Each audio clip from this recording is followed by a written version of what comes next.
Right, ఇక వార్తల్లోకి వెళ్దాం.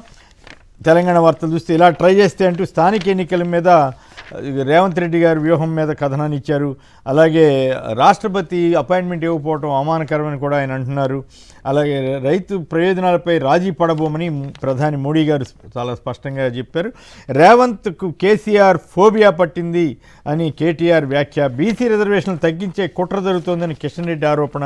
హైదరాబాద్లో ముంచెత్తిన వాన సింగూరుకు గండిపడింది. ఏ క్షణంలోనే గండిపడే అవకాశం అంటూ మరో వార్త ఇచ్చారు. గంజాయి మత్తులో మెడుకోలంట. హైదరాబాద్ రిసాల బజార్లో విక్రేత పట్టివేత. అతడి వద్ద కొంటున్న 32 మంది వైద్య విద్యార్థులటండి. చాలా దారుణంగా ఉంది పరిస్థితి. దేశంలో ఓట్ల దొంగలు 5 రకాలుగా ఓట్ల చోరీ. రాహుల్ గాంధీ సంచలన వ్యాఖ్యలు. అయితే ప్రమాణం చేస్తారా అని సవాల్ చేసిన ఎలక్షన్ కమిషన్. స్థానిక ఎన్నికలు నిష్పక్షపాతంగా జరపండి, ప్రశాంతంగా నిర్వహించేందుకు చర్యలు చేపట్టండి. రాష్ట్ర అధికార యంత్రాంగానికి హైకోర్టు ఆదేశం. కానీ హైకోర్టు ఇచ్చినా పట్టించుకునే పరిస్థితి ఉందా? తురకా కిషోర్ను తక్షణమే విడుదల చేయండి. హైకోర్టు చాలా స్పష్టమైన ఆదేశాన్ని ఇచ్చింది. ఇన్ని అక్రమంగా అరెస్ట్ చేశారని కూడా నిర్ధారించింది.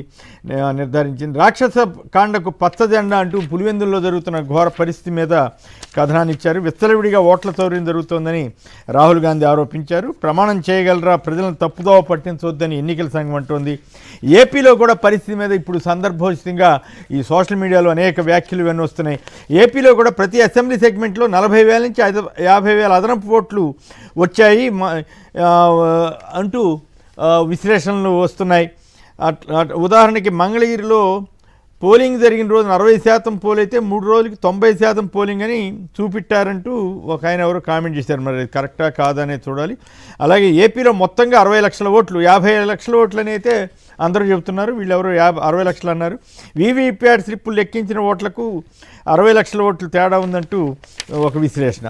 మరి అది 2024 ఎన్నికల్లో అవకతవకలు జరిగాయని కేసు వేశారు బెల్లాని చంద్రశేఖర్. ఆయనే కాదు, మన బాలినేని శ్రీనివాసరెడ్డి గారు కూడా. ఆ తర్వాత జనసేనలోకి వెళ్ళిపోయిన తర్వాత ఆ కేసు ఏమైపోయిందో తెలియదు. వీవీప్యాట్లు సరిపోల్చండి, మే 13న జరిగిన పోలింగ్ ఫుటేజ్ ఇవ్వండి అని అడిగారు. అట్లాగే బ్యాటరీ మే 13, 14న ఎంతంత ఉంది ఆ ఛార్జింగ్ అనే దాని మీద కూడా హైకోర్టులో కేసు వేశారు. అది ఇంకా పెండింగ్లోనే ఉంది.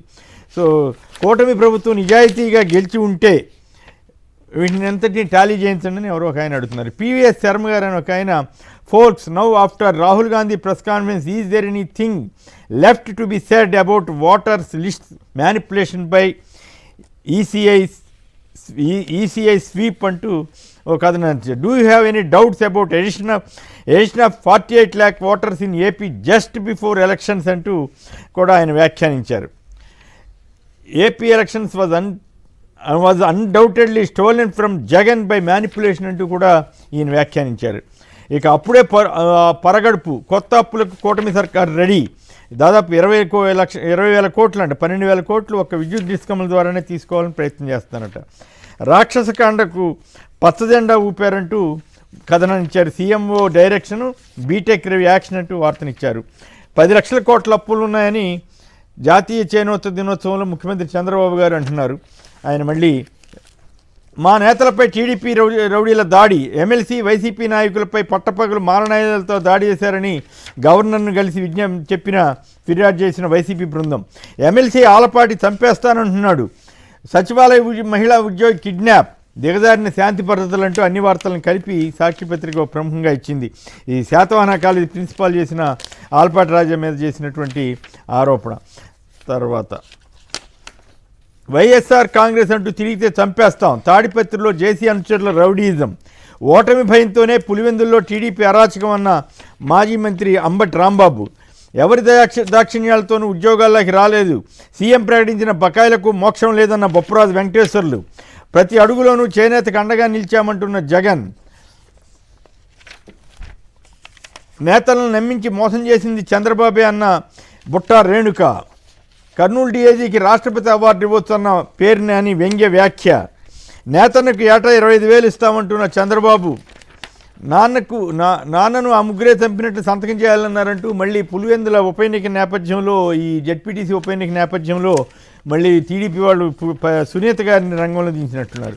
హరిత భవనాలకు ప్రత్యేక ప్రోత్సాహకాలు ఇస్తామని, అమరావతిలో వాటికే ప్రాధాన్యమని మంత్రి నారాయణ గారు చెప్పారు. ఇవి ప్రధానంగా వచ్చిన వార్తా విషయాలు.